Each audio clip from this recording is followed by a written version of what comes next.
अहम खबर आखिरी दीदार के लिए शाइस्ता परवीन 16 अप्रैल को प्रयागराज में ही थी। सूत्रों के हवाले से जानकारी मिल रही है।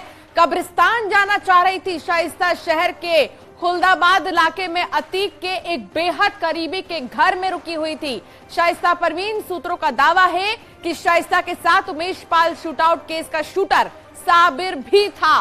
दोनों कब्रिस्तान जाकर अतीक अहमद का आखिरी बार दीदार करना चाहते थे। हालांकि कसारी मसारी कब्रिस्तान के आसपास का पूरा इलाका छावनी में तब्दील होने की वजह से शाइस्ता को अपना इरादा बदलना पड़ा था। बुर्कानशी महिलाओं की भीड़ के बीच कब्रिस्तान जाने की फिराक में थी शाइस्ता।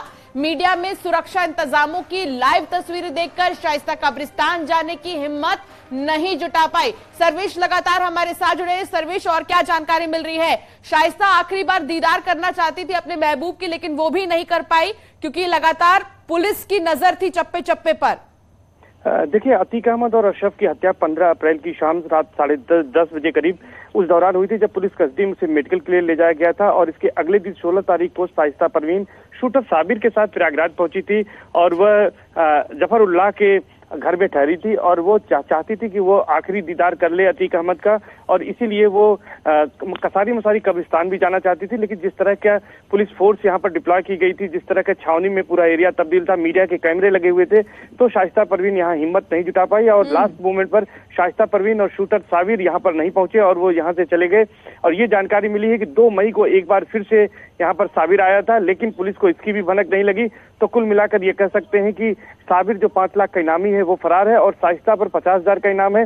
दोनों उमेश पाल शूटआउट केस में आरोपी हैं और नामजद आरोपी हैं और इसके अलावा फरार भी हैं। तो पुलिस अब इन दोनों को तलाश रही है। लेकिन सबसे बड़ी बात यही है कि शाइस्ता परवीन के बारे में जो खुलासा हुआ है कि शाइस्ता परवीन आई थी और वो अपने पति के, अपने देवर के जनाजे में शामिल होना चाहती थी, आखिरी दीदार करना चाहती थी, लेकिन उसके मंसूबे पूरे नहीं हो सके क्योंकि सिक्योरिटी का हाई अलर्ट यहाँ पर था। चारों तरफ जो है कसारी मसारी कब्रिस्तान के पूरा इलाका छावनी में तब्दील था। वो चाहती थी कि बुर्का पहनकर महिलाओं के साथ अंदर प्रवेश करे, लेकिन सबकी आईडी चेक की जा रही थी। एक एक व्यक्ति को देखकर ही कब्रिस्तान के अंदर प्रवेश दिया जा रहा था। मीडिया की भी एंट्री नहीं थी, जिसकी वजह से शाइस्ता परवीन यहाँ पर नहीं पहुंच सकी थी और उसे वापस यहाँ से लौटना पड़ा था। जी, बहुत शुक्रिया सर्वेश, विस्तार से जानकारी साझा करने के लिए। नोएडा से बड़ी खबर आपको बता दें, सड़क हादसे में 2 की मौत हो गई है। 3 महीने की बच्ची समेत 2 लोगों की मौत हुई है। एक्सप्रेसवे पर पेड़ से कार टकरा गई। शादी समारोह से लौट रहा था ये परिवार। थाना नॉलेज पार्क क्षेत्र का ये पूरा मामला है। इलाज के दौरान 3 लोगों ने दम तोड़ दिया है और ये तस्वीर आप देखिए। सबसे पहले जहां कार बुरी तरह क्षतिग्रस्त है, पेड़ से टकराने की वजह से यह हादसा हुआ और इसमें एक बच्ची समेत 2 लोगों की मौत हो गई है। और ये लोग एक शादी समारोह से वापस लौट रहे थे और अचानक से पेड़ से टकराने की वजह से मौत हो गई है। अब एक्सप्रेसवे पर कार पेड़ से टकरा गई और यह हादसा हुआ।